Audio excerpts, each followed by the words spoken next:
Warning, the following podcast is a shit show, and the individuals you are about to meet are idiots. Their opinions, anecdotes, and advice contain zero nutritional value. This is the critical human condition and all of its strangeness. This is life, according to an idiot. Anyway, so MILF Manor. So we're talking about reality shows, and I wanted to hit the record button because I have opinions on MILF Manor, and I wanted it preserved. So MILF Manor is a new reality TV show, and I can't remember what network is doing it. I believe it's TLC. Okay, that makes sense. TLC has like the raunchiest ideas, but the idea is having a bunch of cougars come into a house, basically. Like, they're all moms, and they, like, want to find love. They want to date or whatever. So they, like, put them all in this house, and they get a bunch of young men on the show, and they're doing, like, dating competition stuff so that they can find someone they're attracted to. But the twist that they don't tell either group is that the young men are the sons of the MILFs. Yeah. So they basically, the moms have to watch their sons, like, try and fuck other MILFs. And it's like this weird incestuous. Yeah, it's very Oedipus Rex. It is very incestuous because they always ride the line between just uncomfortable, oh, my mom's watching me try to fuck a MILF, and also, like, sons doing fuckable things with their moms. Like, like, I know one of the more recent episodes, one of the challenges was called Dirty Laundry. And there was a collection of all of the MILFs in MILF Manor, all of their underwear. Each son had to find which underwear they thought was their mom's underwear. No. Yeah, isn't that absolutely the grossest thing you've ever heard in your life? I would just leave the show. Like, why are these people doing this? I would commit, like, seppuku. I would die. Because how do you continue life after that? Any job interview you have, your name traces back to MILF Manor. That's like the biggest red flag in the, like, if I found out that anyone I was, like, wanting to date was on that show, it would be an instant no. Because it's like, what kind of fucked up shit do you have going on? And, like, one of the other challenges was they had blindfolded the moms and the sons were shirtless, and the moms had to go and feel up all of the men to figure out, like, who their son was or something. It's like, what? What kind of hellscape are we in? I know. Are we so out of, like, reality TV show ideas that this is what we're doing now? Yeah, it's also the next logical step into the descent into TV hellscape madness. You know, like, it is both startling and disturbing, but also understandable. Like, I'm not as surprised by the premise of the show as I thought I should be. You know, I'm like, yeah, no, you know, and part of me is like, I'd like to watch that for the cringe value, you know? Yeah. That'd be like a fun cringe watch. And for me, all reality TV is cringe. I agree. I love reality TV, certain shows. But the way that I react is I plug my ears. You know, like, there are moments, I think, partially designed by the producers where things come to a head and there's a cringy interaction conflict. And I cover my face, I cover my ears. My girlfriend can just watch it, no problem. But I'm writhing. Oh, I leave the room. I leave the room so much when we watch Below Deck. Have you ever watched that? Oh, yeah. It follows, like, a charter cruise ship team on luxury yacht vacations. It's not that cringy. It's not that taboo like other shows. But it's reality TV. It's humans interacting in front of a camera. And they all know they're on camera. And yet having to act like they aren't on camera or that they don't see the camera. People, when they're in that position, become so bizarre. Yeah. Two humans interacting, weird in general. Put a camera in there and everybody changes. More and more uncomfortable. Well, it's like, you know, when someone's trying to take, like, a candid photo of you, like, if they're just taking photos of you, it's natural and it's fine. But as soon as you know a camera's there to take photos of you, you don't know how to move your body. You don't know how to, like, exist. Yeah, you hold the smile too long. Right. And you're, like, looking back and, like, trying to look inconspicuous. Yeah, right. Ugh. And, like, some people can do it really well, but, like, most people can't. And it's, like, that factor that adds just like the necessary cringe that you need for reality TV, because like you inherently know it's a bit disingenuous, but you like to pretend that it's not. You know, like you like to pretend these people are just this way. You get wrapped up in it and you go, I really like this guy. And then you remember, oh wait, he agreed to be on a reality TV show. This is not somebody that I would like in real life. And it's also all editing. Of course. We'll find ourselves getting angry at like a character or like this, oh, how could this person be so horrible? And then you realize like, oh wait, they're recording this person for like 24 hours and like we're just seeing 30 minutes of it. They turn a day into 30 minutes. They absolutely control what we're seeing and like how we're seeing it. They use the musical cues. I've seen certain shows where they'll reuse clips, like reaction shots, because they're just trying to make us think something that didn't happen. Yeah. And it's kind of like wild too, because I think we all universally know that, like we know that fact, but also like we just don't care. We just want to hate someone, and it's like, I'm just choosing to believe that you suck because I just want to hate you for a minute. You know? Yeah, it's drama. It's like the best kind of drama. I just want like some drama right now. Let's watch something shitty. Because you got to remember, these are people who like thrive on a reality TV show set. Yeah, it's just so weird. Somebody who like needs the camera on them, somebody who needs to stoke drama, somebody who, because it rewards that kind of behavior. Right. Remember, ultimately, me and my girlfriend always talk about this whenever we're watching shows like that. We remind ourselves like, this is producer driven. Like the producer is likely giving people notes. And also like manipulating situations to create this conflict, and also they bring on people who they know are going to rock the boat. Right, exactly. It's so interesting to me.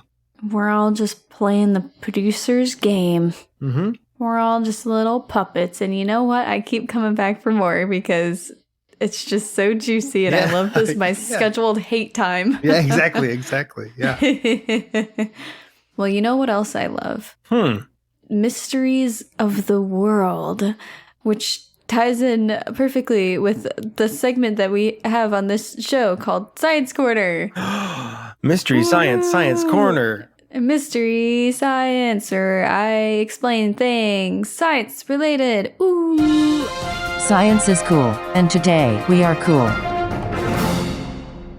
So I came across a fun little snippet about rogue waves, and it made me want to talk about them because that's usually how things work, right? Yeah. Anyways, so we're all familiar with the oh my god, Bermuda. Yes, I've heard of this. The Bermuda Triangle. Bermuda Triangle, yes. It's constant fear of your younger years when you were a child. When am I going to encounter the Bermuda Triangle? Yeah, I always thought that. Most likely never, but I'm here to explain it away for you anyway. So the big fear of Bermuda Triangle, right, was ships disappearing, and no one could ever figure out what was happening to these ships. And, there's a lot of speculation that there was something crazy with this area. Yeah. But something that scientists have found out that might be related to the Bermuda Triangle cause of ships disappearing is something called a rogue wave. A rogue wave is a wave that is 4 to 5 times higher than the average height of the waves around it with no logical explanation. So an explanation like a tsunami or like an earthquake, something along those lines. So it's just like, imagine you're along the ocean, right? You're on a ship, and then all of a sudden you have something that's like, 5 times higher. It's just fucking terrifying. I've heard of these, and they do sound absolutely terrifying. Yeah, they're scary. And it's even scarier because scientists thought this was like a 1 in 10,000 year event. So they built ships, they built sea vessels not accommodating for these events because they thought they were so rare. So like ships weren't able to handle these like really out of place like waves that were much higher than other ones that they like were able to theorize should be the maximum height for that area. So the thing that kind of sparked this knowledge was a rogue wave hitting a 1995 oil platform that was 84 feet tall, and the average wave heights of all the other waves around it were 34 feet. So whoa, insanely high. So this was the first one that they were able to like actually record and see. And so it sent them on a fucking little frenzy. All the little scientists were like, holy shit. So they went out on this like 3-week ocean expedition, and they're like, we gotta find this. We gotta see what's going on. We're gonna hurt that wave. We're gonna fucking punch it. They have a really big knife. So what they found within 3 weeks was 10 plus 98 feet high waves. So happens way more than they anticipated, right? Because they thought it was one every 10,000 years. And they were like consistent. How long were they out there to find that many? 3 weeks. So in 3 weeks, they found over 10 of those waves? Yes. That's terrifying, dude. That's crazy. And like the coast of Scotland got like quite a few too. There were 98 feet waves. And the theoretical max for the area was 38 feet. First of all, 38 feet waves, that's so huge. And then like a 98-foot wave, that's insane. Right? 9 things that are 100 feet tall from measuringstuff.com. Hell yeah. That's my kind of website. A blue whale, 2 shipping containers, 2 megalodons. Megalodons. Hey. That's the size of a 10-story building or a Boeing 737 aircraft. That's insane. That's very large. 2 shipping containers tall. Is that a shipping container like on its long end? Yeah, I think that's a long end because it's a 10-story foot building. Okay. I was gonna say if it was the height of a shipping container, that's not too tall. That's like, yeah, no, that's like 2 cars on top of each other. That's just me. Yeah. So models estimate, like newer models estimate that there are over 10 rogue waves that exist at any point in the world at all times. Okay. So like right now there are 10 rogue waves just fucking chilling out. And when these rogue waves hit a coast, it's called a sneaker wave, which I thought was fun. Snuck up on us. I would love to see like one hit the shore. That'd be badass. So there was one that hit a shore, and it was during like a surfing competition. And I can't remember what year it was, but 12 people got injured because it just like completely like swamps the whole area, you know, and there's like so much force behind it. And scientists looked at that and were like, oh, what a sneaker. I'm going to see if I can find footage of a rogue wave. It's terrifying. So there's no like direct cause known for why we get these rogue waves because much of the ocean is still unknown. I mean, it's studied, but it's not studied the way it deserves. You know what I mean? Yeah. So some of the theories are something called constructive interference. There's like a ton of theories, but they're thinking it's more of a collection of a lot of these different theories that contribute to it. One of the big ones is constructive interference. And with wave theories, if you have, I'm talking about like light waves, like or sound frequencies, like if you think about that, if you have one wave that like clashes with another one, there are like 2 major ideas of like what would happen. Either they would conflict with each other and both waves would disappear, or they would merge into one and create a bigger wave. Yeah. So that's like one idea. So if you think of like double bouncing on a trampoline. Yeah, sometimes it fucks you both up, and then sometimes you launch off. Yeah, exactly. And then the other one is called nonlinear wave interaction. So that's the idea that waves don't exist in a linear pattern and that they can transfer energy between them. So that accounts for like random spikes in the wave pattern because it doesn't function in like a consistent way all of the time. The energy distributes, and if they all happen to distribute to one point at one time, then you get the weird random rogue wave. And something that they say about rogue waves is that they seem to disappear as quickly as they appear. So it's just kind of like a flash moment. Yeah. But that's all I got. That's scary though, man. Fun little ocean patterns, but it's fucking terrifying. Can you imagine? The ocean is so scary. I can't get over how scary the ocean is. I mean, it's like scary now, but can you imagine just being a fucking little peasant boy back in the day and you're like on some wooden boat and this thing that people didn't know was a thing just like hit you and it was 10 stories high? Yeah. Or like being a sailor and you see this shit all the fucking time and you're telling people and they're like, science disagrees with you, you know? Right. That's a weird fable. But I think it's even scarier too. I always think that's like you said, on an old wooden ship way back in the day. Back before, like, you had the comfort of knowing science, even someone like me who, like, does not have a good grasp on most scientific ideas, I at least know, like, okay, science is on our side. We are approaching all of this through a scientific lens. The ship is built a certain way. We are on a certain trajectory to keep us safe, to get there efficiently. We know what to do. But back in the day when, like, anything you didn't understand was sort of like mythical or like just up to God. Not only are you seeing, for example, this rogue wave, you think it's like God, this cosmic force that's like, oh, I'm gonna fucking die. There was nothing we could do about it, you know? And in that case, the sea is just full of unknown. It still is, but I mean, back then especially, like, you didn't fucking really know what a squid was. You didn't know what a whale was. You know how like cryptids are just misidentified animals most of the time? You see something out in the sea and you go, that's a fucking mermaid, dude. Right. And like you just live with that thinking, like knowing, dude, I just saw a fucking giant kraken or like a monster. Yeah. But in reality, it was explainable. Maybe you didn't see anything. Maybe you just saw like a weird fucking wave, or maybe you saw a seal, or maybe you saw the tail of a whale, but you thought monsters are out there and I just saw one. But I mean, to be fair, in the ocean, monsters are out there. 'Cause all of those little fish guys look crazy. They look whack. They are horrifying. Yeah, because they live under like 1 million pounds of pressure, and so they're built like aliens. Yeah. They have like beaks. Ugh. Nothing in the ocean needs a fucking beak. And I'm looking at you, squids. What are you doing over there? Squids are fucking terrifying, dude. Giant squids, yeah, they're especially. disgusting. We only like just recently confirmed that colossal squids were a thing. Like I want to say within the last century, we just found that out. I think so. I mean, that Right? sounds right to me. In terms of like photo evidence?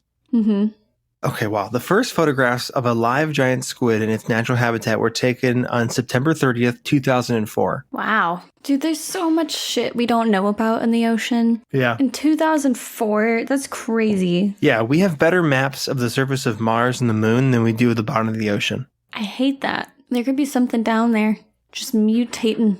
What if the aliens are just in the ocean? Great place to hide something. Whether you're an alien or a government, like make a fucking undersea lab. Maybe that's why the ocean has been so unexplained. The government or whoever is doing weird shit in there and they don't want us to find it. So they're just like, hey, maybe why don't we look at the sky? It's all a diversion, people. It could be a full like Bioshock little universe down there. Yeah, a little rapture. I believe it. But in terms of the pressure thing, one thing I found out that was interesting. You know blobfishes? Yeah. They're kind of like internet famous for looking like little gross melting old men. Yeah. They don't actually look like that. They look like that because when fishermen pull them up, they raise them up too quickly. They can't adjust to the pressure, so they fall apart. Whoa. If you look up a picture of an actual blobfish, they have a lot more structure to them. Oh. They look like regular fat fish. Yeah. That makes me feel kind of bad. We're basically crushing their skulls. Yeah. We're giving fish the bends. Rest in peace, blobfishes. Sorry, blobfishes. I thought you were beautiful all along. But yeah, super spooky. And I want to talk about some spooky stuff on the internet with this installment of Only on the Interwebs. Only on the interwebs. Okay, I have just a few tweets that I found on this thread. I guess the tweets were prompted by a discussion question regarding kids who see ghosts, which I guess is it's kind of a thing. It's kind of like an old wives' tale that kids can be clairvoyant because they haven't grown up yet. Like there's this Yeah, weird... they have like a connection to the other side or something. Right. It's like, oh, once you become an adult, you lose a bunch of magic, which is super stupid sounding, but... Hold on. Well, hold on a second. No, it's not. It makes total sense if you think about it. Well, no, it makes total sense if you don't think about it. I think it's creepier because there's an innocence to children, and like kids are... We like to think they don't lie as much as adults do, or there's really no profit to lying for them. And a lot of times it's also like when kids say things that they wouldn't have any otherwise known, it's like, well, how would they even come up with that? That's what makes it creepy. Yeah. Like when a kid sees a ghost or sees something that doesn't make any sense. So here's some clairvoyant kids' tweets. It's got a handful. I'll read them off. This one says, I once had a babysitter who refused to ever come to my house again after she heard my then 3-year-old chatting with, quote, the man who lives in the attic. Oh. Years later, same house, an Uber driver picks me up and says he used to live in our house. Then he asks me, does that ghost still live there? No. Another one. When my son was around 4 or 5, he said, do you remember back when I was big and you were little and we used to eat lunch by the river? He's named after my grandfather who used to take me to the river for picnics. Aww. Ugh. That's kind of gross, but it's kind of sweet. Yeah, it's kind of sad. Can you imagine your son being your reincarnated grandpa? That's kind of fucked up. Your kid being like, I fucked your grandma. Yeah, I made you. I technically made you. On the way home from daycare, my 3-year-old got sad and said she had a bad day. Why, I asked. Because I used to be a grandma, but then I died. Then the doctor took the dirt out of my mouth, and now I'm Josie. That started a year of her telling us about her life as a South American grandma. What the fuck? Yeah, like how do you I love how, like, primitive sounding that is. Then the doctor took the dirt out of my mouth, and now I'm Josie. Yeah. That's the shit I love when kids, like, tell these stories, because it's like they use wording that's so... They definitely just are trying to understand a really weird image in their head. Mm-hmm. Can you imagine, like... So we're assuming that this is, like, an accurate retelling of, like, what happens. Oh, sure, yeah. Then that means, like, you're dead, you're buried, whatever. And then in the afterlife, whatever, something sees you, takes you in your form that you are, which is buried, and then removes all of the dirt. It unburies you. Yeah, unburies you so that you can be reincarnated as something else. Yeah. But you have to go through that process. Like, that's horrifying. I hate that. This tweet says, my daughter would stand up in her crib and wave and say, "Hi, Seesaw," on a regular basis. One day she saw an old photo of my recently passed grandfather as a young man. She got really excited and yelled, "Seesaw!" His name was Cecil. Oh. This one comes with a photo, which obviously I can't show. I can show you. This is the little photo, right? Okay. And it says, at age 5, my son drew a portrait of our family of 4 with 2 tiny upside down people. Oh. One right there and the one right there. Yeah. A year later, I gave birth to twins. Isn't that crazy? And in this photo, it's just, it's 4, poorly drawn, 2 parents and 2 kids.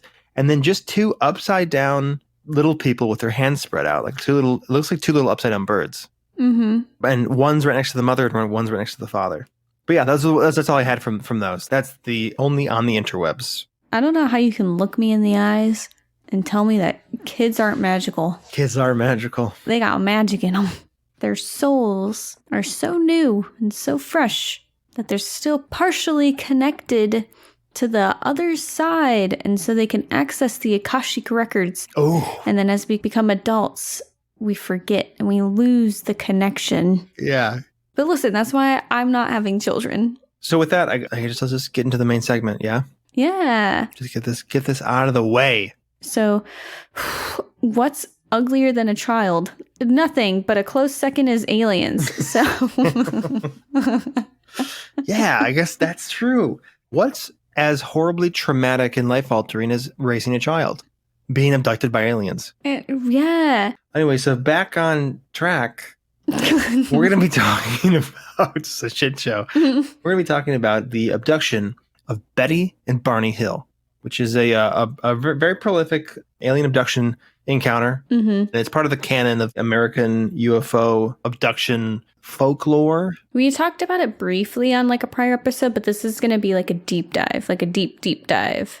So if you're like, hey, you guys talked about this already. Yeah, but that was just scratching the surface. That was a pebble on the top of a mountain. We're going to be talking about at least a third of the mountain now. A third of the mountain. At least, yeah. We just scratched the surface. We're going to scratch deep in the ass of the story. If we're sticking a finger in, we're at like the fingernail. Well, we were. Now we're going to go like the second knuckle. Yeah.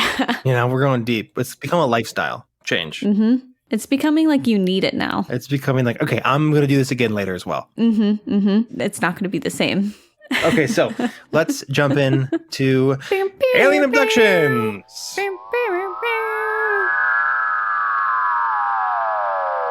Sharing their curiosity to know the unknown, their tension, their readiness for inconceivable adventures.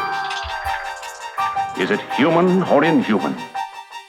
Earthly or unearthly? September 19, 1961. Saw a strange light in the sky, started following us. We were taken on board. Watch the skies. Majority of Americans believe that UFOs are real and come from space. Unbelievable? Fantastic? But I tell you, it could happen.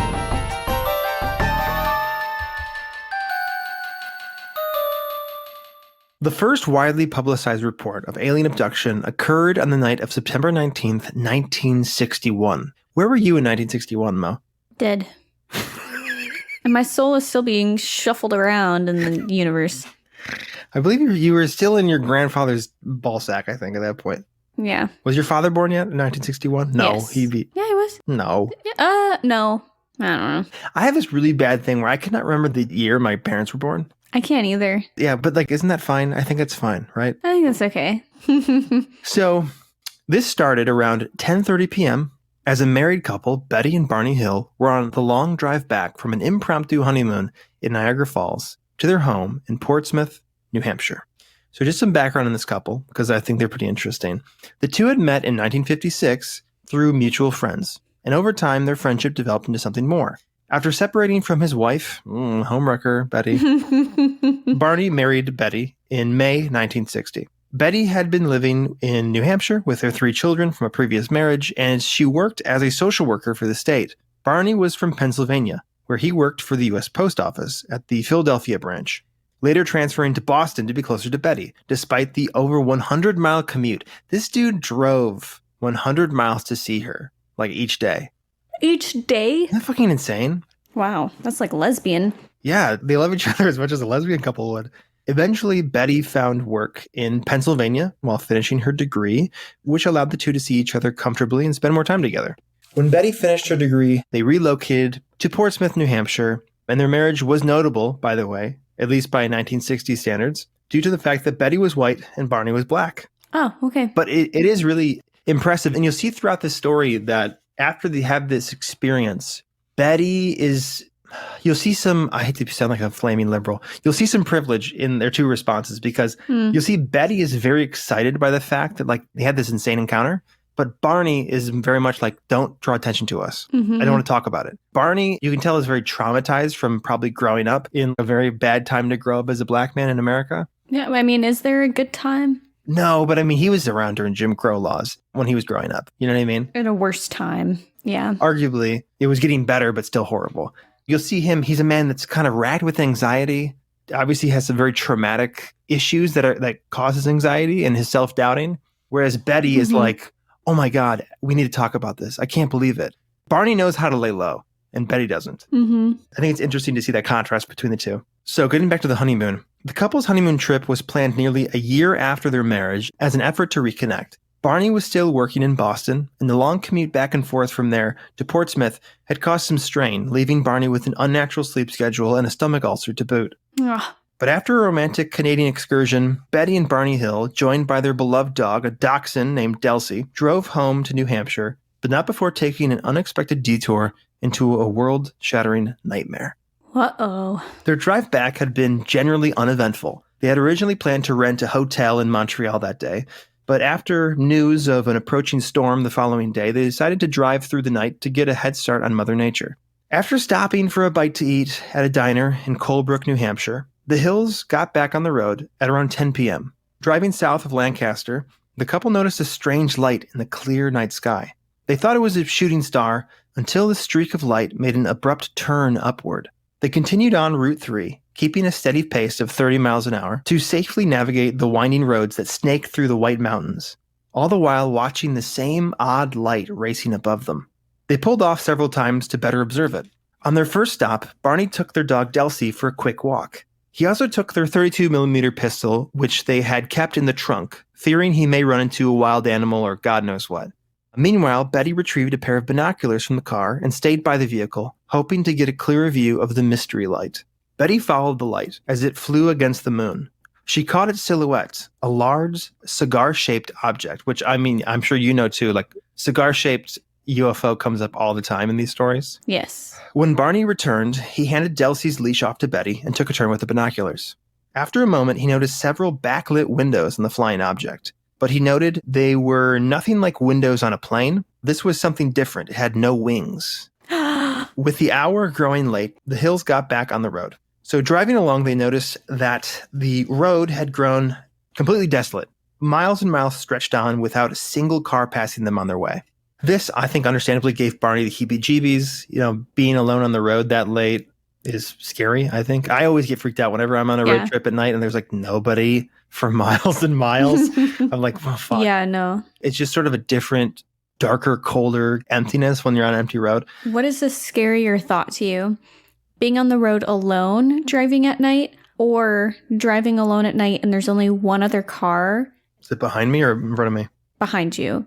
Seemingly going the exact same way that you're going. Every single turn. It depends how long. I mean, if I'm on the interstate, I get it because it's like there's only one way to go. Mm-hmm. But if I make like several exits and several turns and it's like, damn, this guy's been following me for like 3 hours and it's dark, my mind will definitely wander. Mm-hmm. Otherwise, I'm okay with it. I like it. I prefer it than being alone. Being alone, all I can think of is like, what are my headlights going to see? Oh, yeah, that's scary. Also, too, like if I break down, there's no one driving by. You know, I'm just alone. I'm just fucked. If I can't, you probably don't have a cell signal. Yeah. So you break down and nobody drives by. You can't get a hold of anybody. You're sleeping in your car that night. Right. Does that freak you out? I think it freaks me out more to have someone behind me.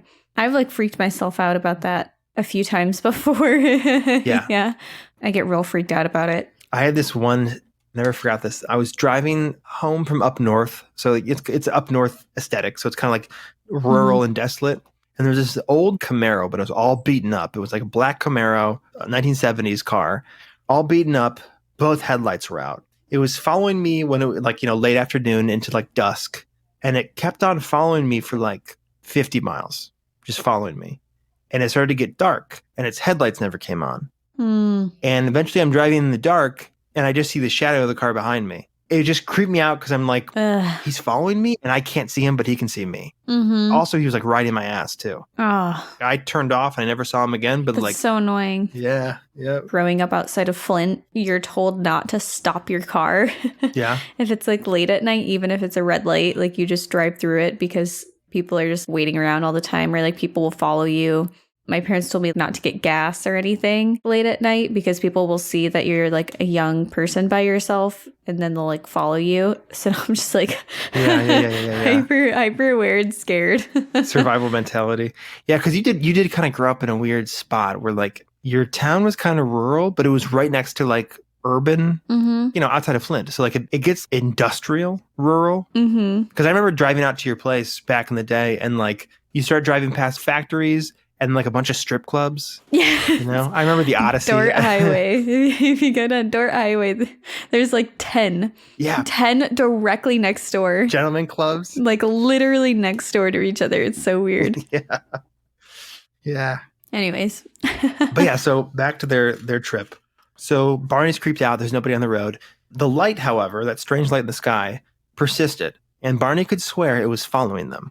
As they drove on, the craft would fly out of sight, returning sometime later over the distant mountains, and its bright lights would cast upon the rugged peaks and cliff faces. They would see the lights of this craft shining on the mountains.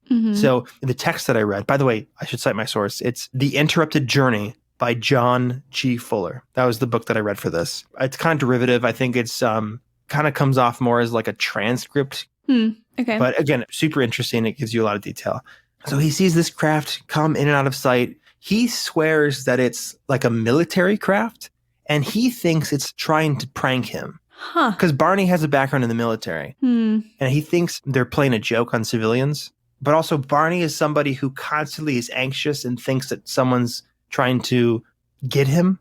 Well, that is a thing that people in the military would do. Like at that time, they would like pull pranks on civilians, especially the Air Force. So Barney's thinking this the whole time. He's getting nervous. A few miles on, Barney eventually stopped the car as the craft had gotten alarmingly close to him. It was hovering about roughly 100 feet above them, centered over the road.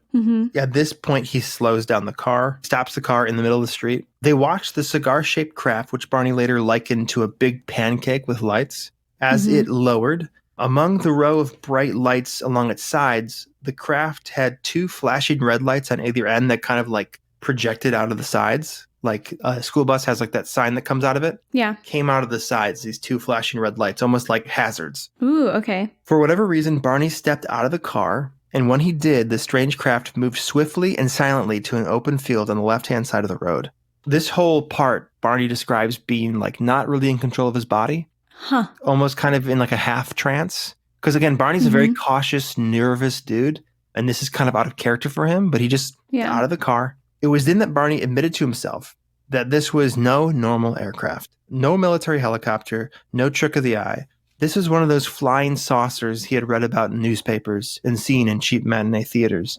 Parked there in the clearing, hovering in unnerving silence, the craft had a sentient feeling to it, like it was interacting with Barney. Ugh. The craft positioned facing away from the car, its brilliant lights illuminating the line of trees beyond it. It wasn't until Barney took a nervous step forward, binoculars and pistol in hand, that the craft rotated in a seamless turn, blinding lights pointing at the man.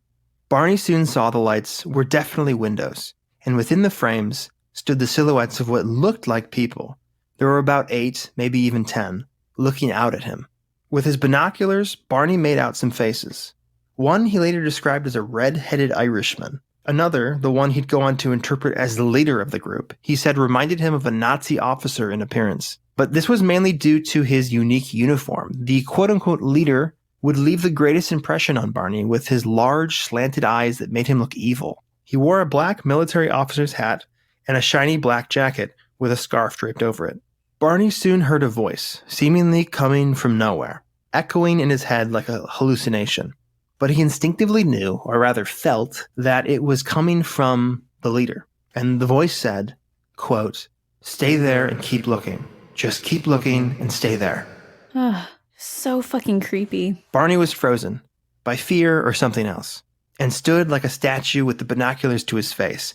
Inside, he was burning with sincere panic, every muscle tensed and twitching, pushing to run, but Barney's bones wouldn't budge. His mind reaching peak hysteria, Barney at last broke into a wild sprint towards the car. He tossed Betty the binoculars and threw the car into first gear, and their 1957 Chevy Bel Air went screaming down the road in the opposite direction of the craft. Speeding breathlessly into the dead New Hampshire night, Barney asked an equally terrified Betty to look for the craft, muttering on and on about how he was sure they were going to be caught or captured. Rolling down the passenger window and peering out into the black, Betty saw no sign of the craft. But oddly enough, she also saw no sign of the stars which previously had dotted the clear night sky. There was only black. That's when Barney cried out that he was positive the craft had just flown above them. So this image of perhaps the craft is covering the night sky. It's above them. Mm-hmm. That's horrifying. Yeah. Just then, an odd electronic beeping was heard in irregular rhythm, shaking the car with each beat, coming from the back of the car. And hold on. Okay. I just had a brain moment. That reminds me. I think that's fucking called a thought. I had a thought.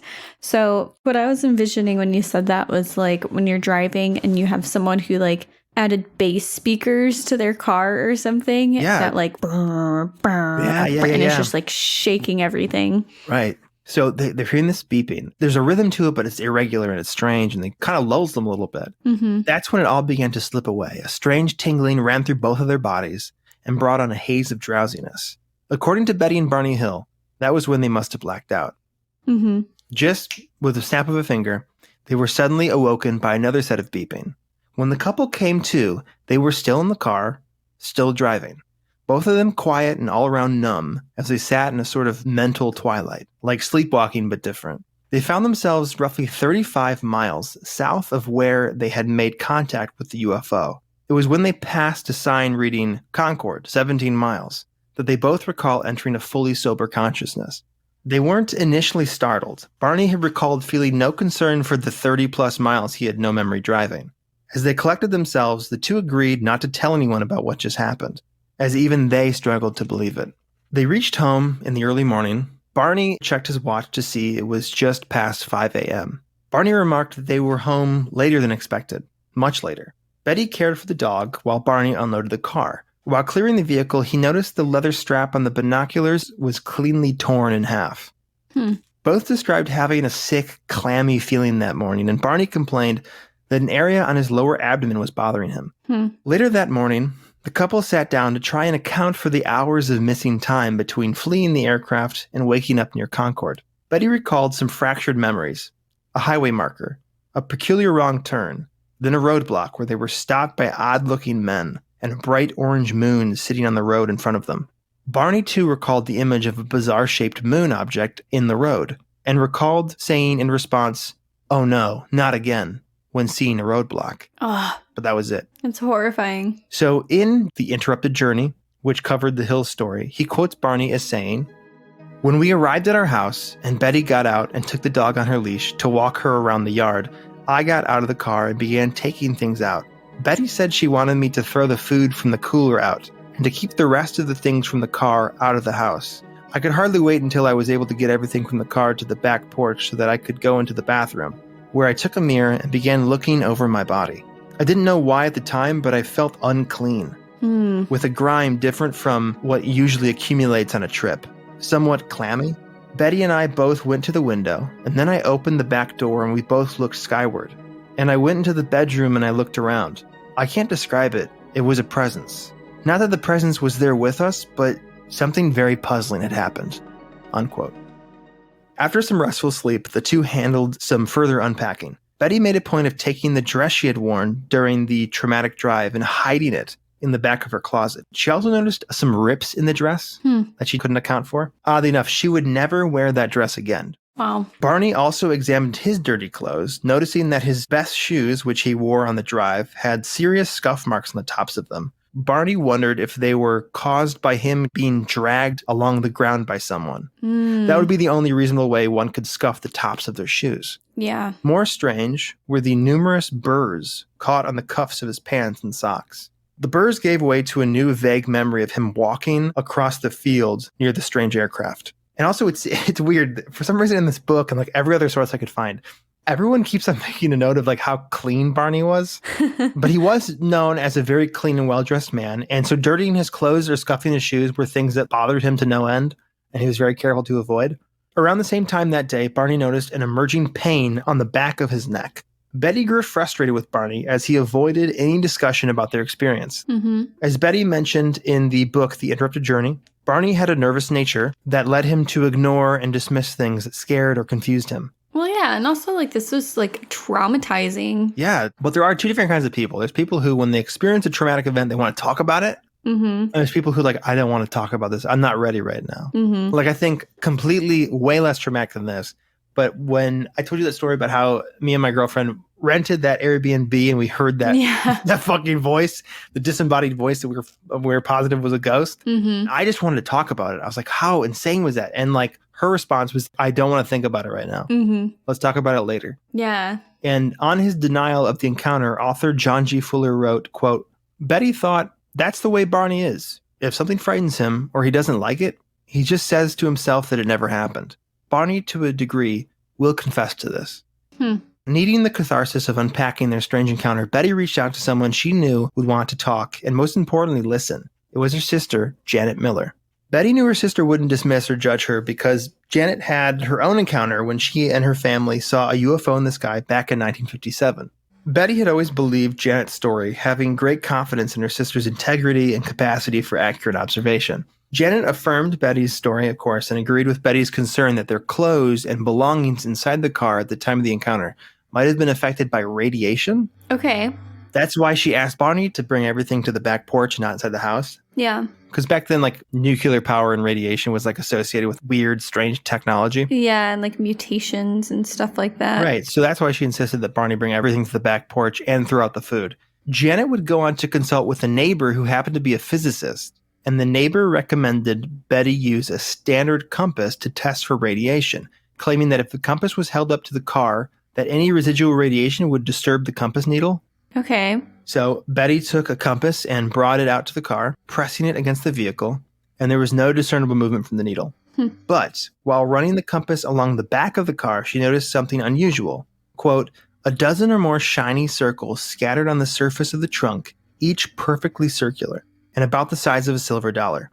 They were highly polished in contrast to the dimmer surface of the rest of the trunk and the car, as if the paint had been buffed through a circular stencil.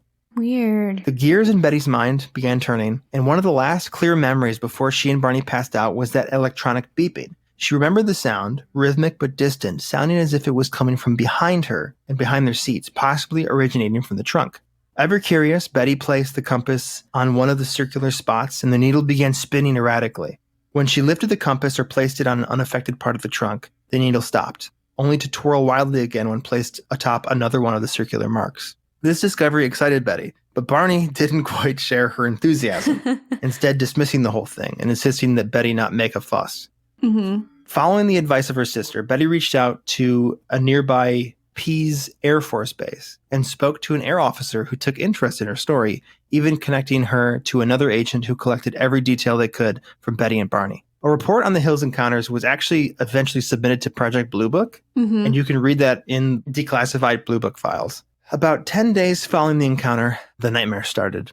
For nights on end, Betty described experiencing recurring nightmares that were so vivid and real they haunted her long after waking, and this will also come into play later. But here's a rough breakdown of her nightmares. They were the same every time, but very vague in detail. She was encouraged to write it down on a typewriter, and so she started taking notes on it. In this dream, her and Barney drove up to a roadblock on a dark and remote road. Then a group of men, all dressed alike, approached their car. Upon reaching the car, Betty would black out. The dream would pick up with her coming to as she was forced by two small men to walk through a forest. The men were like 5 feet tall, and they had matching blue uniforms with caps similar to the ones worn by military cadets.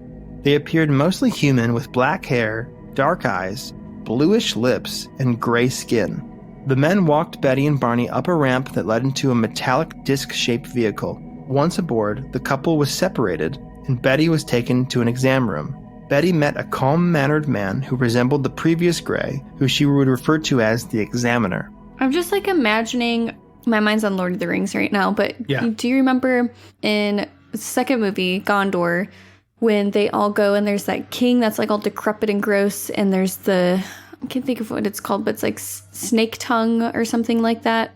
Worm tongue. Yeah. That's what I'm imagining these like gray aliens look like. Like greasy, almost wet looking black hair, super pale. They look gray and like slimy. Weird dudes. Gross. The Examiner had a pleasant aura that made Betty calm. He spoke in broken English and informed her that he would conduct an exam to study the difference between humans and the occupants of the strange craft. He sat Betty on a chair and shone a bright light on her. He cut off a lock of her hair, examined her eyes, ears, mouth, teeth, throat, and hands. In the room, there was another man present, this one dressed like a military officer. Betty had interpreted this man to be the leader of the others, similar to Barney's experience. Yeah. The Examiner then left the room, and Betty was alone with the leader. The leader made passive conversation with Betty and spoke in perfect English, unlike the Examiner's unnatural and unplaceable accent. Betty asked where he was from and was shown a star map featuring an unfamiliar constellation. It was a three-dimensional map like a hologram with various dots and lines representing stars. The dream would end with Betty and Barney being escorted back to their car and told to forget about the abduction, and then Betty would watch the aircraft take off. And the finer details of this dream would resurface later on when Betty and Barney took place in experimental hypnotherapy. So, some other revelations that happened following all this. In the weeks and months following the incident, Betty leaned into the mystery of their experience while Barney, predictably, tried his best to push it out of his mind. Betty began reading whatever UFO-related literature she could get her hands on, which introduced her to a cast of prolific UFO authors and investigators. She eventually wrote to NICAP, which is the National Investigations Committee on Aerial Phenomenon. And the group would later send out an investigator, Walter Webb, to interview the Hills and file a report. Walter Webb was especially interested in their case because in 1960 alone, NICAP had recorded 7 plausible UFO sightings in New Hampshire, 6 of which occurred in the White Mountains area where the Hills had their encounter. Wow, okay. 2 of those sightings were of alleged cigar-shaped aircraft. In Webb's extensive report on the Hills case, he emphasized the apparent trustworthy quality of the Hills, citing their strong character and competence.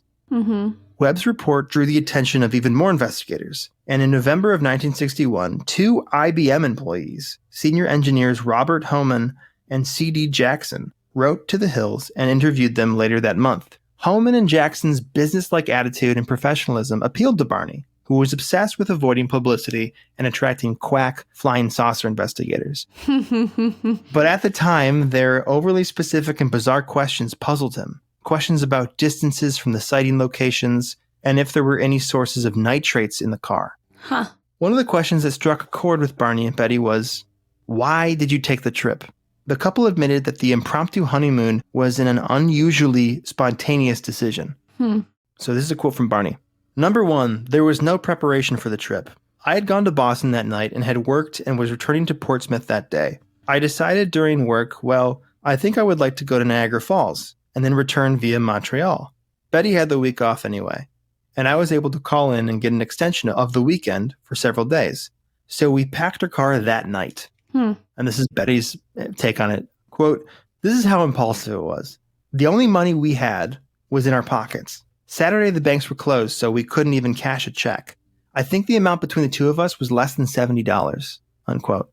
So the questions of nitrates came up, and Betty mentioned that there may have been a bag of fertilizer in the trunk. Nitrates are present in fertilizers and explosives. Just a side note. So Betty enjoyed gardening, and there were potted plants all over their house. And these men from IBM, the men studied each houseplant, closely inspecting them and asking them about the fertilizer she used. But the greatest question posed that day was what took the Hills so long to get home. Had the Hills never encountered the crafts, they would have returned home 2 hours earlier than they had, and they apparently had never stopped driving. This conundrum over the missing time bothered Barney the most. Sometime after that interview, Barney and Betty revisited the site of the encounter on several occasions. They did this on the recommendation of Homan and Jackson, who theorized that it may help jog their memory and recall things they had forgotten. These visits to the encounter site didn't help them, but one night after returning home from such a visit, they walked in to find an odd scene in the kitchen. When they came home, there, laying on the center of the kitchen table, was a pile of dead leaves. As Betty cleared the dried brown foliage from the table, she sifted through the pile and discovered that hidden underneath was a pair of earrings she had worn the night of the encounter. She neglected to tell Barney, who had no idea about the earrings, and that they had been missing since they had woken up in the car. In the book, it notes, she goes upstairs and hid them in a jewelry box. She puts the earrings away and she just starts sobbing. Like she's just really, really scared. Because also, like, all the doors were locked. Nobody had been inside. Yeah. All the windows were shut. And it's like another confirmation. Yeah, just something weird happening. You know, that something happened and you still don't know what it is. Just dead leaves on the table. Like, what the fuck, right? Like, ugh. In March 1962, the Hills sought help from a psychiatrist to treat their increasing anxiety and fear. They both weren't doing very well. They both got, especially Barney, obviously. Yeah. But they were both, you know, Betty was having nightmares. Barney was getting ulcers and just not feeling good. Barney had grown fearful of his driving commute. He developed a phobia of roadblocks and wide open spaces. Well, yeah, I don't fucking blame him. Right? Yeah, of course. She's already prone to be, like, scared of shit. By this time, Betty's dreams, feeling more and more like nightmares, began to really pick up. Barney also developed a set of unexplained bumps on his genitals that his doctor attributed to a psychosomatic reaction triggered by severe stress. Damn. In other words, the two were overwhelmed by mental and emotional distress. Yeah, well, the man's got dick bumps because he's so stressed out. This whole, like, story is giving me, like, Jordan Peele vibes. Like, Nope. I want to know why those IBM engineers were so concerned with nitrates. Well, it might be that that's what's luring them or something, you know? And the fact that, like, they went to each plant and, like, studied it. What? It's weird. And my thought, too, is maybe those weren't IBM engineers. Yeah. Right? Like, those could just be, like, guys who are like, oh, yeah, we're from IBM. Here's 2 fake names. Men in Black. Government, Men in Black, whatever. What if these aliens, they don't have a lot of nitrates in their world or whatever, and so they had to expand to other places to find more, so that's what they're looking for. And so they see these hot spots, and then they find people, and they're like, well, why don't we study these too, you know? Perhaps. So we're going to get into now the hypnosis chapter of this. Fuck yeah. Finally, some science. Finally, some legitimate science. Let's add some credibility. Yeah. So Betty and Barney went to Dr. Benjamin Simon, a therapist specialized in the controversial hypnotherapy. And it's still controversial, right? Like it's sketchy in terms of actual recall ability. So Barney, already seeing a separate therapist for his anxiety, was suspicious of Dr. Simon, but grew to find him trustworthy and professional after an introductory consultation.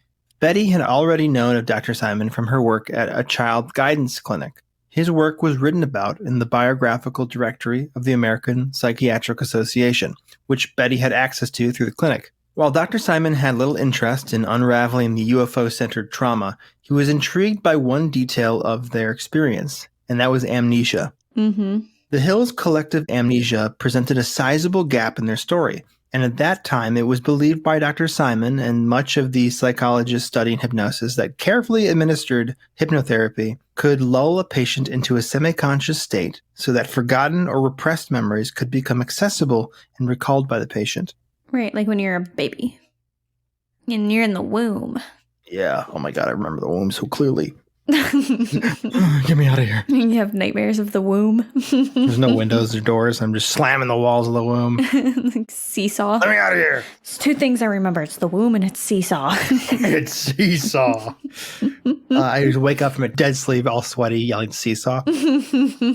So hypnosis is used therapeutically and patients swear by its effectiveness. However, in recent decades, less and less professionals advocate for its use, but it has been proven helpful to treat anxiety. Doctors generally point to the questionable ethics of it, though. We now know it's possible for exploitation to occur as hypnotized people are basically put in a state of high suggestibility. And through improper practice, like asking leading questions, hypnotized people can often fall victim to physical or mental manipulation and easily recall false memories. Now, I will say Dr. Simon sounds like somebody who was aware of these things, those pitfalls. And I guess at the time of all of those practicing hypnosis, he was the most clinical with it, the most structured with it. But again, you know, it was the 60s. I can't trust much. But so Dr. Simon agreed to treat Barney and Betty because he believed that amnesia was a central factor in their distress, and that hypnosis could potentially penetrate that amnesia and help the Hills find closure. Because Dr. Simon didn't believe in the UFO stuff. Interesting. The Hills had their first session with Dr. Simon on the morning of January 4th, 1964. It would be the first of 3 hypnosis treatments. During these appointments, Barney and Betty were taken in Simon's office, separated, and placed into trance states, during which the doctor guided them through a series of carefully posed questions, which helped them reflect on their supposedly repressed memories from the night in question. These sessions revealed a patchwork account of an alien abduction. Both of their stories strongly resembled Betty's recurring nightmare. But let's start with Barney's story, because I think that's I think it's more interesting because Barney has such emotion attached to his story. And you can hear the old tapes that Dr. Simon recorded. Like they're available online. The quality's kind of low, but you can hear Barney and Betty's voice as they were in these sessions. And it's a very, very emotionally turbulent. Barney weeps a lot. God, I was scared. It's all right. You can go right on, experience it. It will not hurt you now. I got to get my gun.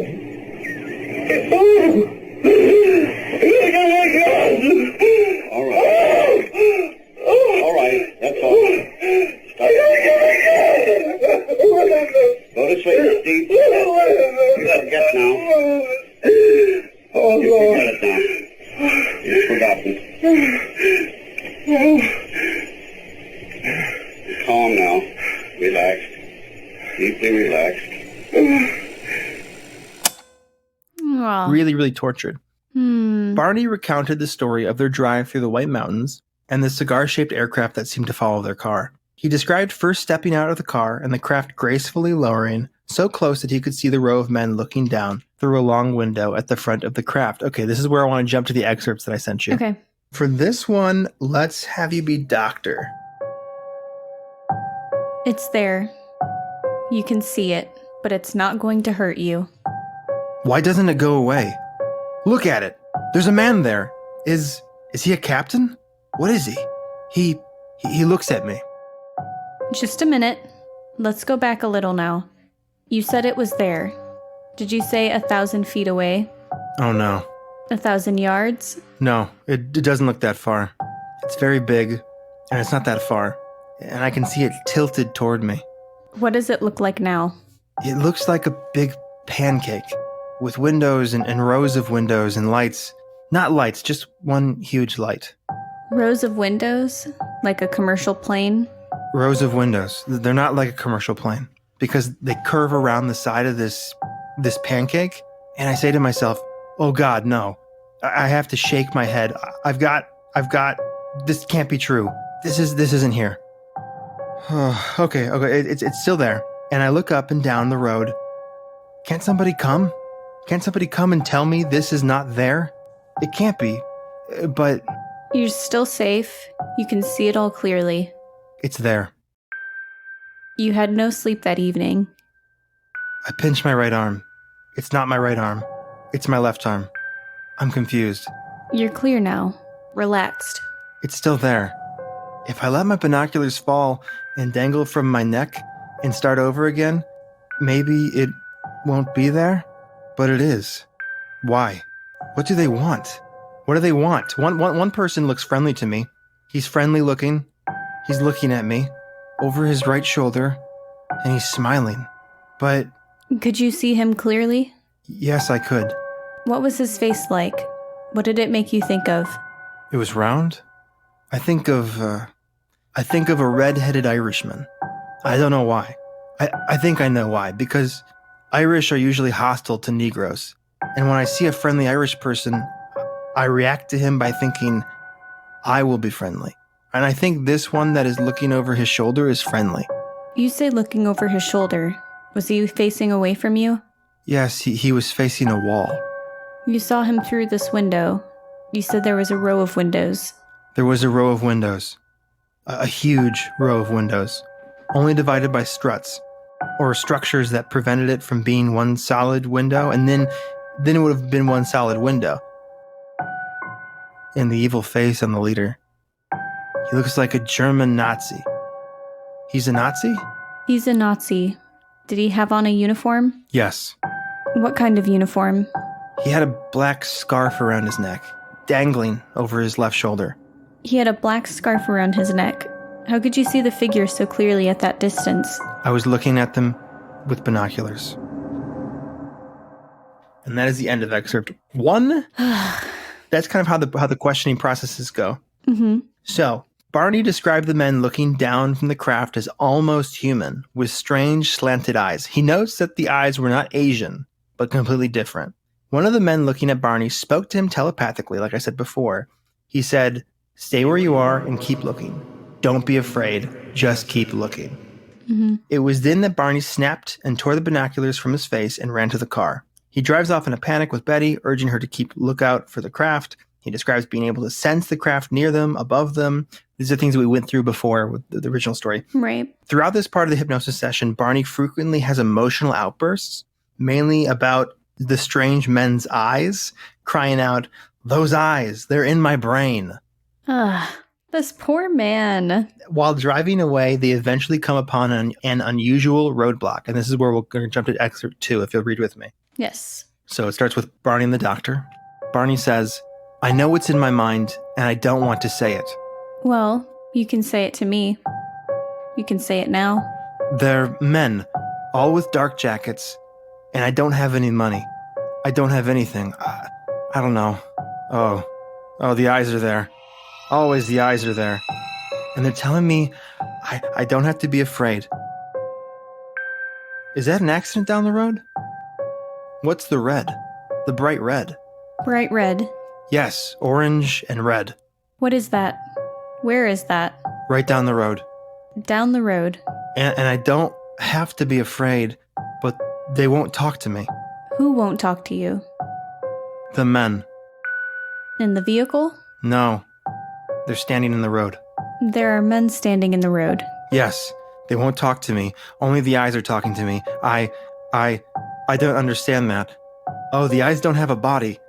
They're just eyes. I know, yes. That's what it's got to be. This is when he laughs very flatly, very self-assuredly, very quietly, and he says, "I know what it is. It's a wildcat. It's a wildcat up in a tree." No, I know what it is. It's a Cheshire cat in Alice in Wonderland. I don't have to be afraid of that. It disappeared too. Only the eyes remained. That's all right. I'm not afraid. You didn't see this. No, I saw it. You saw it. You're still seeing this man? The eyes are telling me, "Don't be afraid." That's the leader's eyes? I don't even see the leader. The other eyes. All I see are these eyes. The eyes now. I'm not even afraid that they're not connected to a body. They're just there. They're just up close to me, pressing against my eyes. That's funny. I'm not afraid. Now, what's happened to this vehicle? I don't see any vehicle. It's gone? It's there. No, it's not gone. But I don't see it. I'm just there. And where are you? Are you in the car? No, I'm just suspended. I'm just floating about. Oh, how funny. Floating about. Just floating. I want to get back to the car. I'm just floating about. You're really floating about, or is that just the way you feel? That's just the way I feel. You're still outside the car? No, You're in the car. I'm not in the car. I'm not near the car. I'm not in the woods. I'm not on the road. Well, where are these men? I don't know. That's the end of Expert 2. So you can see him halfway through, and this is probably an effect of the hypnosis, doing weird shit because he's in this weird state. Either he's convincing himself that he's seen a Cheshire cat, or I'm thinking in all these stories you hear about abductions and alien encounters, they try to relax you. Mm-hmm. They have this ability to make you calm and to make you feel at peace. Mm-hmm. If you look at it through that lens, the aliens are maybe like changing the way he's observing them to make him more comfortable. Okay. So he's going like, I'm familiar with this. This is like an Alice in Wonderland. I'm okay. Right. That's what I was thinking, is they keep telling him, like, it's okay. Don't be scared. Don't be afraid, whatever. Yeah. And so, like, his brain is still trying to make sense of things. And the closest thing he can think of is like the Cheshire cat. He doesn't associate that with a scary memory. So then, therefore, it's not scary anymore. Right. Shortly after this, Barney's first session with Dr. Simon ended, and his second session was on February 29th, 1964. Before being placed in a trance, Barney mentioned to the doctor that he believed he had begun to remember parts of their session, namely the image of the frightening eyes. This was unusual because at the end of each session, Dr. Simon administered both Barney and Betty with a hypnotic amnesia, saying, for example, quote, "We'll stop there. You will be calm and relaxed. You will forget everything that we have had in this period until I ask you to recall it again." Unquote. That's how he ended every session, just about. Mm-hmm. By making them forget the details of their session, it also prevented the Hills from later sharing their stories and influencing each other's claims, because he didn't want any cross-contamination. He didn't want them telling each other shit so they start making stuff up. Yeah, that's a good idea. It was clear to the doctor that the eyes were immensely traumatic and triggering for Barney, who was already an especially anxious and emotional patient. Over the last two sessions, Barney's full experience came into view, with the doctor finally succeeding in guiding him through the fractured pieces of his forgotten memory, navigating numerous emotional landmines and non-linear recollections. Barney's story picked back up with the strange short men at the roadblock and how they went about forcing the couple out of their car. Barney then recalls two of the men grabbing hold of his arms and brutally escorting him through a forest clearing. He described seeing the leader's eyes flash in his head, which was accompanied by a kind of telepathic message urging him to close his eyes. Barney would keep his eyes closed for a majority of the remainder of the abduction encounter. So he really, when he fully remembers what happens to him inside the ship, most of it, his eyes are closed. So he only remembers sensations. Barney, along with Betty, who was being similarly dragged in front of him, could feel his shoes dragging along the rocks and dirt of the forest floor, which would account for the scuffs. Then he felt them dragging along a smooth surface, which he took to be the floor of the aircraft. Soon, Barney could sense that he had been dragged into an isolated room inside the craft. In this room, he felt the men usher him onto a table-like platform, like a hospital examination table, but smaller. Mm-hmm. Then he was roughly undressed. He later said, quote, "I felt my shoes being removed and my pants being opened, and I can hear this humming-like sound they were seeming to make." Ugh. Immediately after this, he felt an object inserted into his rectum quickly, Ew. then removed shortly after, all of it surprisingly painless. Probed, like the classic alien probe.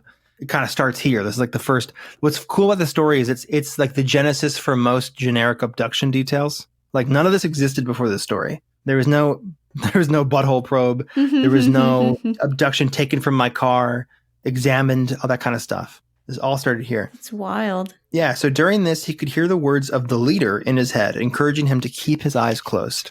Barney was then turned over and felt hands touching his back. They seemed to be counting his vertebrae. During this examination, he also felt a cup-like device placed over his genitals. Oh my God. Barney wasn't sure why, but he suspected the device had collected a sperm sample. Barney had not experienced an orgasm. In fact, the sensation was especially unpleasant. Ew. Okay. Yeah, while on his back, Barney's mouth was opened, and two fingers poked around inside his mouth. All the while, he heard men speaking a foreign, mumbled language. Barney's memory of the examination ends there. After that, he had a foggy recollection of being escorted back to the car with Betty and watching the aircraft lift off and disappear. I can't remember. You'll hear it in Betty's encounter, but one thing they do that's notable is when they're examining his mouth, Barney has false teeth. He's got dentures because of an accident in the military. That grenade went off and it fucked up his teeth. Mm-hmm. So he wore dentures, and the aliens took out his dentures and were really concerned that they just removed his teeth. They didn't know what dentures were. Yeah. And that comes up later. But his whole experience was he felt judgment from them. He felt very afraid of these people. And also the cup around the genitals kind of explains potentially the bumps he had too. Yeah. Bumps he had in his junk. Yeah, that's a fair point. I didn't think about that. Also, I thought I had written it down or I'd recorded it in the excerpts, but there was a really impactful part of Barney's hypnosis therapy sessions where he was having a panic attack and he was describing himself as a rabbit. He felt like he was a rabbit. And he talked about how he explained when I was a kid, me and my cousin trapped a rabbit with a box. We tricked it. He felt guilty about it his whole life, about trapping this rabbit. Oh. In that moment, I am the rabbit. I've been trapped. I felt that was a very emotionally significant thing. Barney feels like a trapped animal. This poor man. This dude is fucked up from this. So, which is interesting why in that moment when they're driving away, all Barney can say is they're going to capture us. They're going to capture us. Mm-hmm. There's no inclination. Nothing happens to him that tells him they're going to get him. But he just feels they're going to capture us. Right. And that's a terrifying feeling, I'm sure. Yeah. So going on to Betty's side of this, as Dr. Simon recorded Betty's sessions, it was clear that she was capable of accessing her lost memories with clearer detail. And while Betty did cry and become emotional during more intense moments of her abduction retelling, she seemed way less traumatized than Barney overall.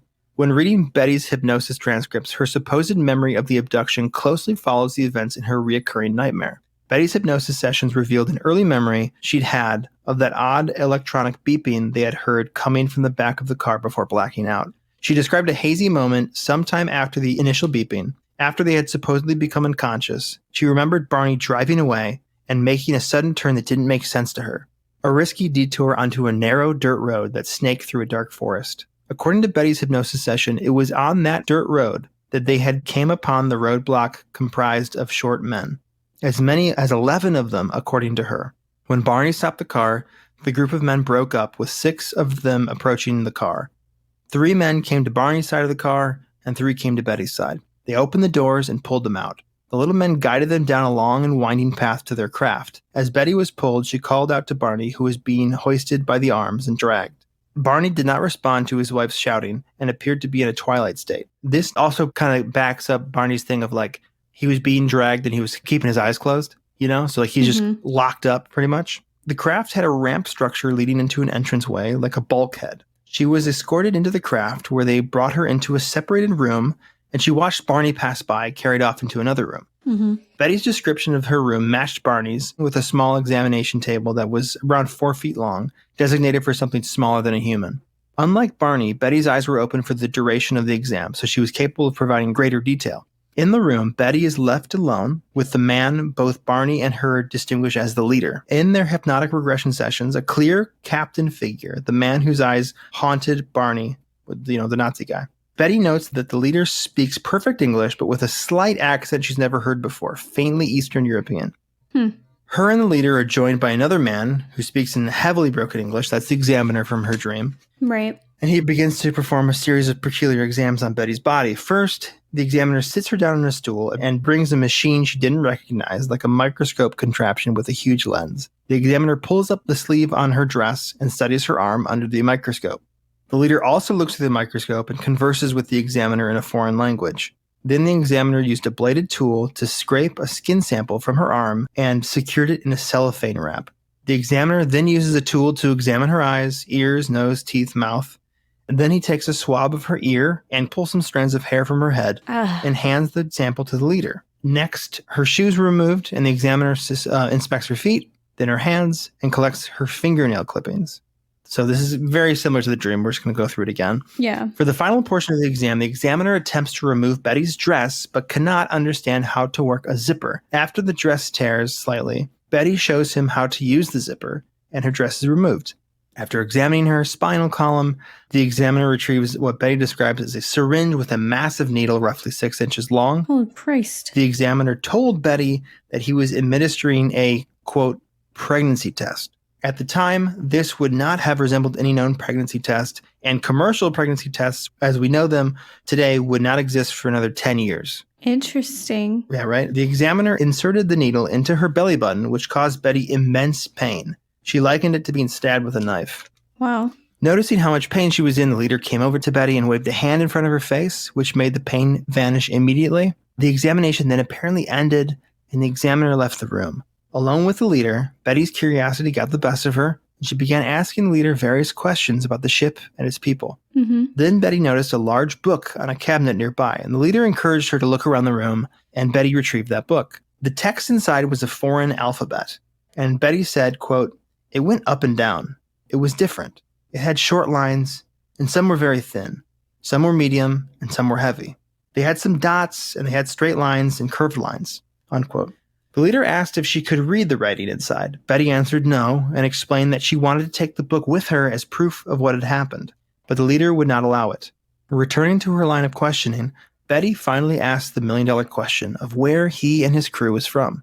The leader asked Betty if she knew much about the universe. She replied that she didn't. So the leader moved to the compartment on the wall and produced a map, but no ordinary map. Like we just said in the dream, Betty described that looking at the map was like looking out of a window. It was maybe 3 feet by 2 feet in size and resembled what we today might call a hologram. Okay. Betty said, quote, "It was so realistic that it was almost like looking at the sky. Some of the objects even seemed to be moving slowly. On the map, a series of dots of varying size could be seen. Some dots were connected by lines which the leader said were trade routes, and other lines were like exploratory excursions, like little routes for discovery.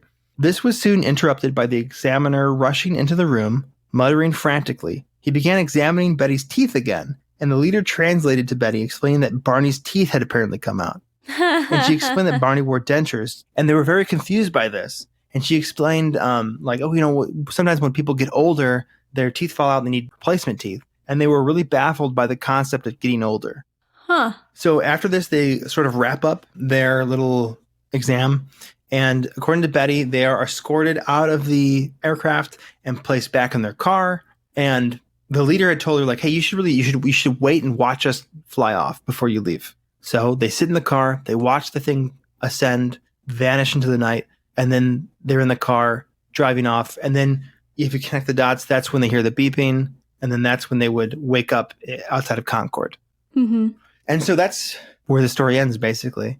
Let me look this up really quick. I think Barney doesn't live much longer. Yeah, because you said, when did this happen? Did you say? 1961. And then The Interrupted Journey was written in 1966. But even now, like the place where they saw the craft, there's like a historical marker there on the road.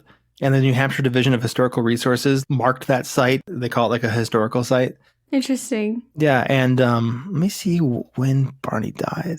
So they were like 20 at the time. They would be about 80, like mid 80s. Well, no, they were in their 30s. Barney died in 1969. So he didn't make it past the decade. So he was 46. And then Betty died in 2004. She was 85.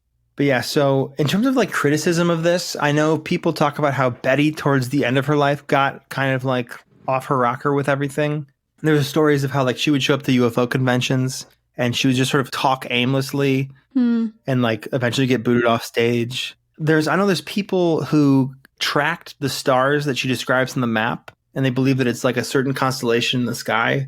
People have tried to back it up, but for the most part, it is what it is. There's people who believe it, people who don't. But what I like about it is that it's the first real American alien abduction, and it kind of sets all these tropes in action. So to me, that makes it a little bit more believable. Yeah. Whereas other abductions, they have these same story beats, but that's because they already existed, you know? Right. After the story, these story beats appear in TV and movies and sci-fi books because they become tropes. They become borrowed things. If they did make this up, they were the first to come up with all this shit, which is cool. And I especially believe Barney because he was so like tortured by it. Yeah. And so uncomfortable with it. Like clearly had no interest in making any money off of this. And like didn't really want to talk about it even. No, he wanted nothing to do with it. Yeah. And still gave like sensitive details, like probing. Like, yeah. I imagine like no man at that time wants to admit that anything was in your butt. You know? Yeah, absolutely. Right. I feel like a little inclined to believe them, whether their recounting is literal or not. I don't know, but they believe the experience was real. That's for sure. Okay, so I'm just ripping this from the Wikipedia page for the Barney and Betty Hill incident. 1968, Marjorie Fish of Oak Harbor, Ohio, read Fuller's book, Interrupted Journey. Fish was a school teacher and amateur astronomer. Intrigued by the star map, Fish wondered if it might be deciphered to determine which star system the UFO came from. Assuming that one of the 15 stars on the map must represent Earth's sun, Fish constructed a three-dimensional model of nearby sun-like stars using thread and beads, basing stellar distances on those published in 1969 Gliese Star Catalog. Studying thousands of vantage points over several years, the only one that seemed to match the Hill map was the viewpoint of the double star system of Zeta Reticuli, which is about 39 light years from Earth. And that comes up a ton in UFO stories. I wonder if it's because of her, because she tracked it to that. It could have been. Bob Lazar, that's what it is. Bob Lazar talks about when he was working for the government, allegedly. He talks about how the information they did give him was that the craft government had allegedly found near Area 51, where they were trying to rebuild it and deconstruct it. Yeah. They talked about how they believed it came from the Zeta Reticuli star system. And that's all the information they gave him. Yeah, and it was ultra silent too. Yeah, no seams on it, no nothing. It's interesting because they Betty and Barney Hill also described it as being soundless. Yeah. It's all coming together. It's all coming together. It all makes sense. Really interesting though. Really disturbing. You said 39 million light years? No, 39 light years from Earth. So theoretically we could take pictures of it and see what's going on over there, and it would only be 40 years off, right? Is that how that works? I have no idea. I got no brain for that. That's all, folks. That's all I got for this story. That is the abduction, Betty and Barney Hill. So if you're listening to this, what you should be doing is developing a telescope that can see that far away without the influence of the government to taint our viewings. First of all, build this impossible piece of technology. That shouldn't take very long. Then hide it from the government. But contact us and tell me what you find. Yes. Write us a letter. Write us a letter. So where I live, they just developed a new astronomy place. What do you call a planetarium? And there's this huge telescope too. And they let the public use it once a week or something. You just stop by and you can look at the stars or whatever. So what if I figure out where the system is? Map it out. I go during public hours. I find it. And I see an ancient civilization. What do I do? Only you could do this. They haven't thought of this before. Yeah. Yeah. Only me. Only you. Well, I'm talking about the public. I'm sure the government has. They're not going to tell us. They're not going to tell us what they see. They're not going to tell. Why would they tell us? What if they just painted a picture that looks very similar to space, put it up in the sky, so whoever tries to look at it can't see the aliens? Okay, are you implying that it's a similar con to when the Roadrunner would put a fake the fake tunnel on a canyon wall for the coyote to run into? Interesting. I hate when the government does that. God. Yeah. They always think of everything. They painted the sky. I fucking hate that, dude. Yeah, it's so fucking annoying. Let me see the aliens. Let me see the Why are you hiding it? Can you imagine the aliens contacted the US government or world government because the world doesn't revolve around the US. Hard to imagine, but true. Right. Hey guys, y'all got so many peeping toms just glaring at us and it's really putting us off. Yeah. Can you do something about this? It's really annoying. You need to get this taken care of. One guy was watching the Roadrunner and he's oh yeah. I got just the thing. We're gonna need a lot of black paint. But you should go to that planetarium and just look at shit. That's super cool. I will. I'll look for aliens. Yeah. All right. Should I close out? Oh, wait. Good vibes. Good vibes. What's your good vibe? My good vibe is that today is the premiere of my sketch show, my very first sketch show. Congratulations. I wish I could be there. Thank you. Will it be recorded? Yeah, I think one of my friends is going to record it. Okay, please, once you have that recording, please send it to me. Okay, it's going to be crazy. I actually have I have a runner sketch on alien abductions. So it'll be fitting. Maybe I'll pop it on our Patreon or something. Hell yeah, absolutely. That'd be so cool. It'd be fun. So that's my good vibe. How about you? My good vibe is the promise that awaits us in the stars. No, of course. Somewhere out there, there is a benevolent race of aliens that will put a suction cup in my penis. Give you weird bumps. And leave weird bumps. But that's the price you gotta pay for alien technology for my junk. Braille on your penis. Just an ultra space-time flashlight. Who knows? Sign me up. I'm more open-minded than some people, Barney. Guy totally fucked up that opportunity. If you're listening to this and you also would like suction cups on your penis, feel free to email us about it at accordingtoanidiot@gmail.com and let us know your general thoughts on this episode, the incident, or just like whatever is going on. If you want to tell us something, that's the good time to do it. You can also stay up to date on when we post episodes, what they're about, and other general news by following our Instagram or Facebook at According to an Idiot or our Twitter at Idiots Accord. If you are craving more content, if you feel like this just isn't enough, well, good for you. We got a Patreon. Yeah, baby. So you get early access to episodes, ad-free listening. We also are doing an exclusive series on there. You can also vote for topics, give suggestions, and just like hang out with cool people on there. And if you really like us, you can help get our show out there by rating us on iTunes and Spotify. It helps spread the word. We also had a really nice review the other day. I'm going to read it actually because I'm thinking about it. All right. So it is from number 1 best fan. And they said, I still listen to you people daily. When is your next episode? I'm hooked. This is my 3rd time listening to the whole series. Oh, damn. That's a rave review. Thank you so much. We are putting out episodes every other week, at least once a month at this point. We're trying to increase it. I mean, lately we have, honestly, probably have more the way we're doing this, it's probably going to be more feasible to put out more mini-sodes. Mm-hmm. We can pump those out really quick. So you might start seeing like more mini-sodes in a row. But that's just so we can get more stuff out to you quicker, because these full episodes do require a lot more research, and which also means a little bit more editing too. But we're both, I think, of the mind that, it's time to really start pumping stuff out. Nice. So that's cool. So we got that going for us. Hell yeah. If you're listening to this episode and you're like, hey guys, weren't you going to talk about a cult thing? Yes, we are. We're researching it, and it is very complex. Yeah. We did a Patreon poll where one of the options was the People's Church. Yeah, the People's Temple. It's the People's Temple, the Jim Jonestown stuff. We will be covering that eventually. It's just going to require like a different kind of research we aren't used to. So it's in the pipeline. Mm-hmm. It just, you might not see it for a while. It'll likely be a 2-parter as well, at least, because there's a lot of information there. I got to read some books too. Yeah, we're reading. we're reading there. It's not just some Sasquatch shit that we can just put together. It's like actual. Do it justice. Yeah. Anyways, thank you all. Thanks everyone for listening. We love you. Watch the skies, and I will see you in time. Bye.